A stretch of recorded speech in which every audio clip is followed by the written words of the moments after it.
週末自救分。前一排咧有機會咧就同屋企人咧去一間嘅韓國嘅食肆度食。咁啊我都唔知，因為好細間嘅啫韓國食肆。咁啊等嘢食嗰陣時，我周圍望嗰啲牆啊，咦？我點解見到我第一個就係見到乜嘢呢？英雄本色，阿發哥啦、狄龍啦、張國榮啦嘅 poster，咁咦？點解有即係英雄本色嘅 poster？ 跟住我再望，哇！裏邊又有唔單止英雄本色啦，跟住有倩女幽魂啦，跟住呢就係有阿華弟啦，即係天若有情啦。跟住呢，就係仲有好似係周星馳嘅，如果我冇記錯，唔知嗰個我唔，因為我嗰套戲未睇過。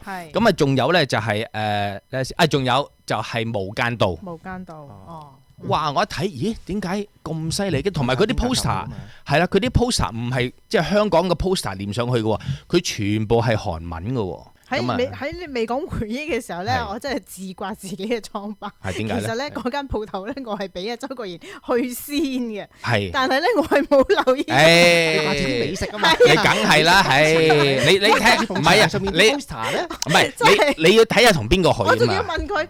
你喺邊間鋪頭見到啊？原來嗰間我係去過。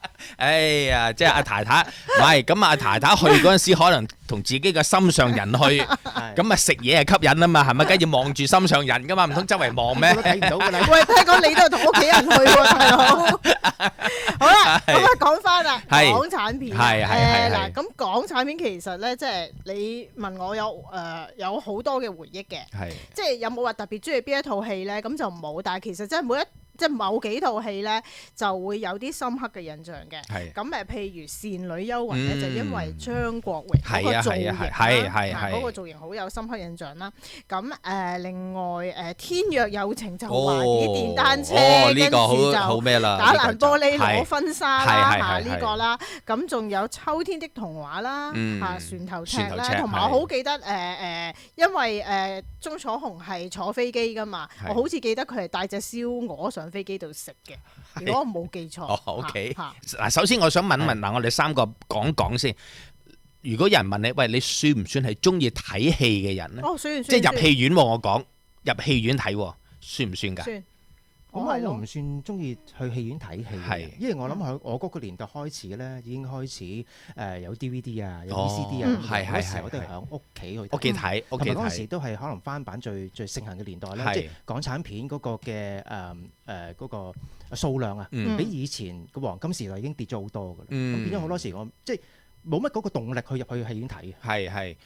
我咧就應該真係由細到大都係嘅，因為本身我阿爸係啊，你講過上次打風嘅時候都要睇戲，捧住我去睇戲嘅。咁所以基本上由細個到大個咧，都係即係多數都係跟爸爸去睇戲。咁大個咗之後就同同學仔去睇戲啦。咁之後就同屋企人去睇戲啦。咁所以基本上就係中意睇戲。不過咁樣講嗱，老實實，如果我睇一啲所謂嘅大製作嘅片咧，嗱，譬如好簡單，譬如一啲就嗰啲譬如Transformer， 即係嗰個咩變形金剛嗰啲咧，我係會譬如 Top Gun 嗰啲咧，我係會入戲院睇嘅，因為嗰啲佢係有好多音效啊，有好多大場面啊嘛，你屋企你點樣都營造唔到嗰樣嘢噶嘛，咁但係如果你話睇啲 drama 嘅，睇啲即係一啲感情嘅戲嘅時候咧，我又覺得我又唔需要去大熒幕睇喎，我就咁喺屋企都應該夠喎。我自己通常咩時候去戲院睇咧？就係農曆新年，好多時候咧，賀歲片，喺屋企自己打麻雀㗎。咁小朋友喺屋企玩完一輪啦，冇嘢做啦，咁就走去戲院睇戲嘅。即係嗰啲賀歲片啊，所謂嘅係。星期六有好節目，逢星期六晏晝3點到4點 ，AM 1320華僑之聲，週末自救分。